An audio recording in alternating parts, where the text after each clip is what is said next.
drummer. He's from West Africa and he drums djembes, right? It's a West African drum. Now his mom is white American, right? So he's a mixed race child, just like Obama, right? Now, my black neighborhood, if you were a mixed race black person, you weren't completely black, right? So I live in a part of the country where kids are raised in communities where they aren't raised with a lot of Hispanics or black people, right? But we have more Hispanics than black people. And yeah, I want to always be respectful. And just because I'm speaking about race doesn't make me racist. It makes me talk about something that's being racially, I don't know. The bottom line is this. There's kids in my community that say they were raised to not be racist and they were raised to not see color. And so they are colorblind. And to my friends that are black and Hispanic and people of color, like, it means well, but it comes across really bad, right? Because if you can't see me, if you can't see that I'm colorful, you can't see that my skin tone is darker than yours, or you can't see that, then that in itself is kind of racist. Because my friends aren't invisible, and you're only colorblind if you're actually colorblind. And if you can see color, then acknowledge that color exists. Knowledge that my brown friends and my black friends, they exist. Because every day for them, they know that they're black in America. They know they're Hispanic in the neighborhood, right, in America, right? So why do you get to be so privileged that you're not racist, yet you don't see color? And if Black Lives mattered in my neighborhood, because I thought Black Lives always mattered, I was like, duh. But if Black Lives mattered in my neighborhood, there would just be more black people living here, right? Don't tell me that you're super accepting of all people in a community that's really wealthy and 90% white, you know? And if you have a Black Lives Matter sign in your fucking yard and you don't know any black women, or you're not inviting any black women to your group, or you're not asking black women how Black Lives Matter, then I don't think you fucking know. What about the men? And you're assuming it's not about black men, it's about black lives. Read the fucking book. It's called Purpose of Power by Alicia Garza, and she's from Tiburon. And her dad is white, and her mom is black. And these books and stories are out there, people. Because she coined the phrase in 2013, and it didn't get popularity in this country until 2018 when it was politicized and made into a racial war. A modern day fucking racial war, people. I grew up in Memphis, Tennessee in the 80s and 90s. I know all about fucking violent racial wars. Thank you, Ivory and but Mark's who the fuck am I? for the gifts.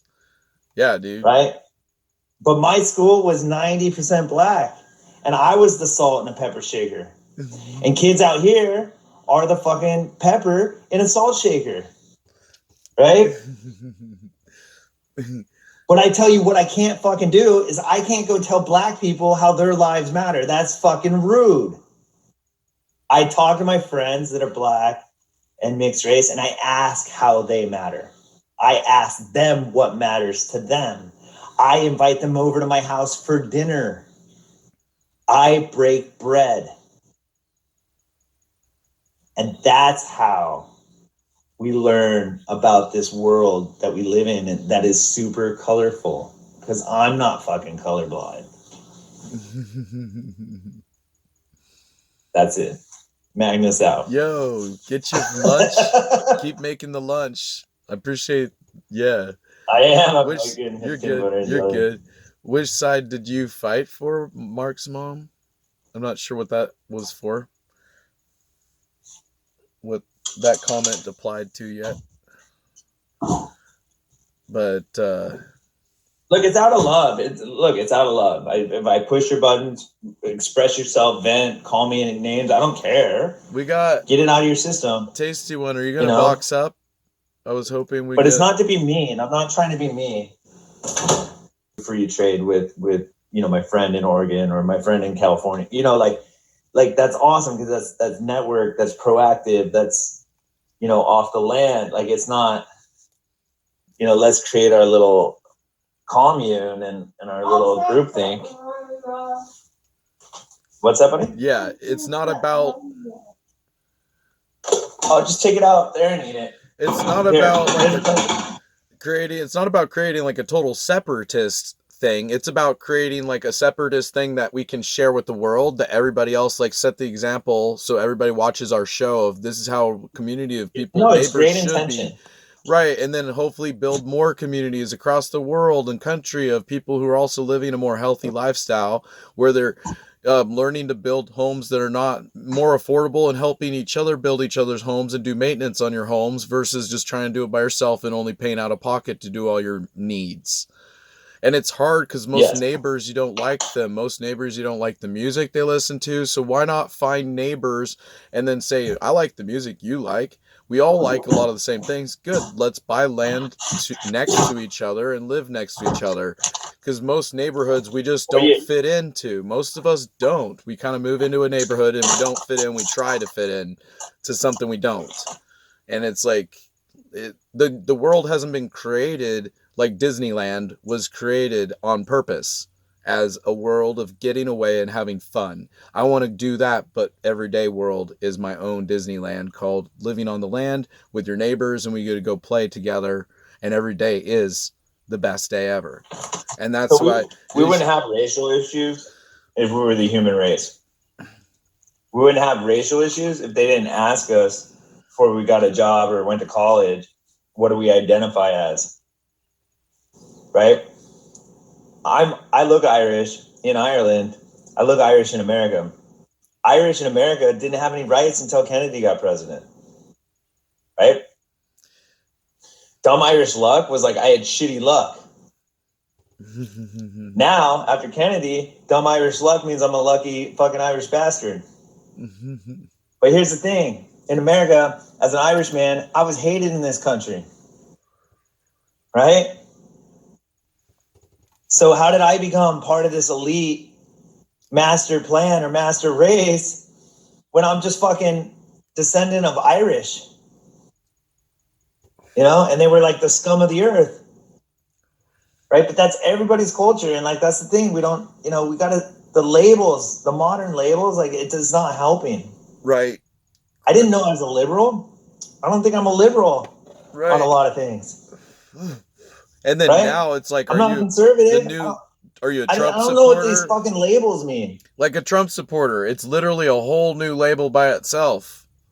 And look, I use them because my brain and categories and words and blah, blah, blah. But it's just a small, it doesn't make any sense. More division. That's the whole point. And I want a neighborhood where we teach the kids less division, where we teach the kids like how to start a YouTube channel at a younger age so you can actually be successful when you're older. Because I'm watching Gen X Talks. Go watch that YouTube channel. The guy's a senior in high school, and they've been doing YouTube videos since he was like a lot younger. And now he's got like, he's got almost 500,000 subscribers right now.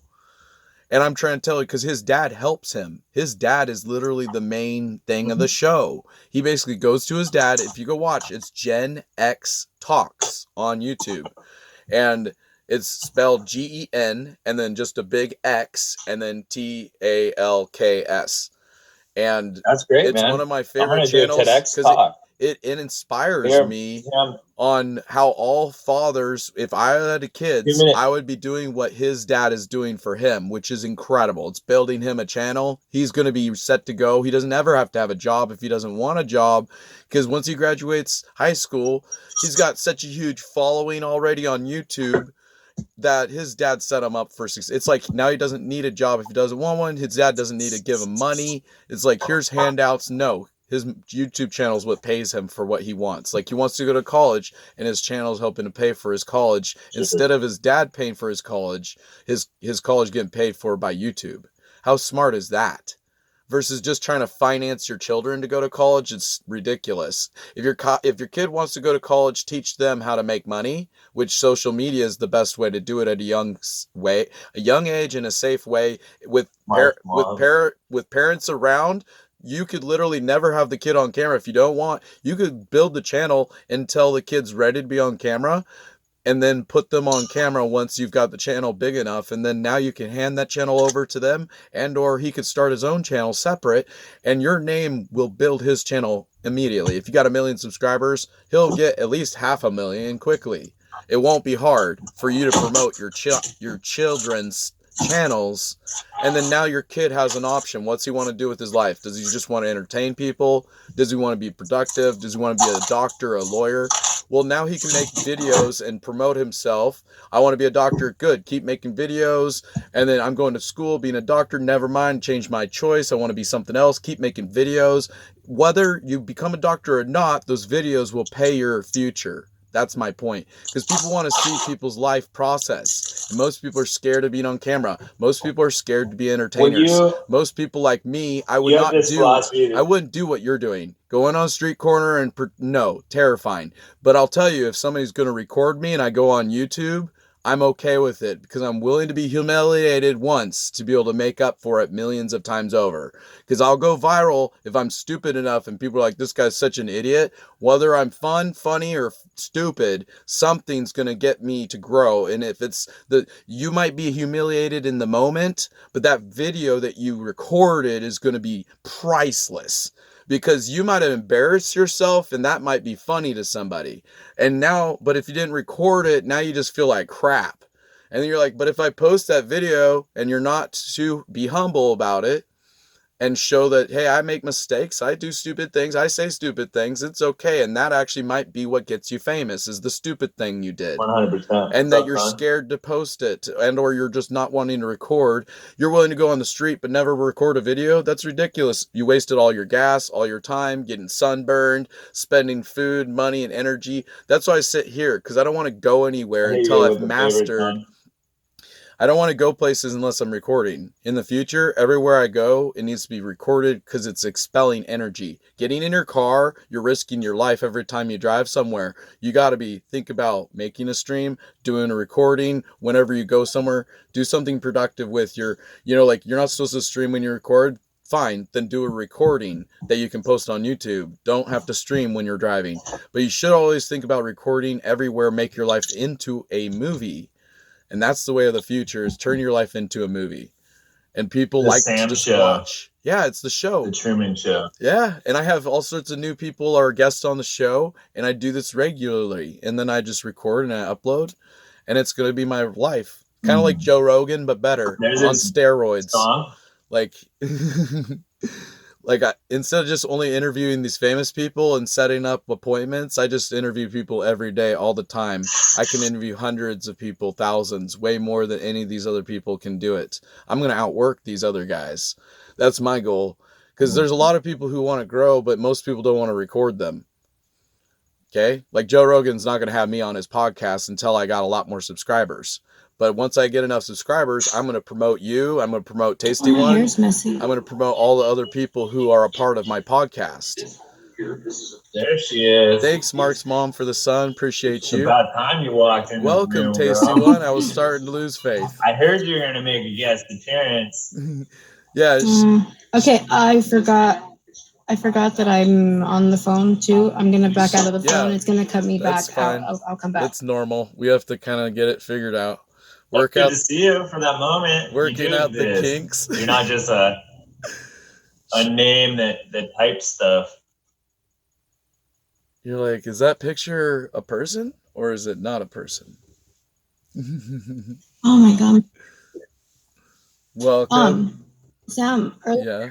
I hope you didn't get upset.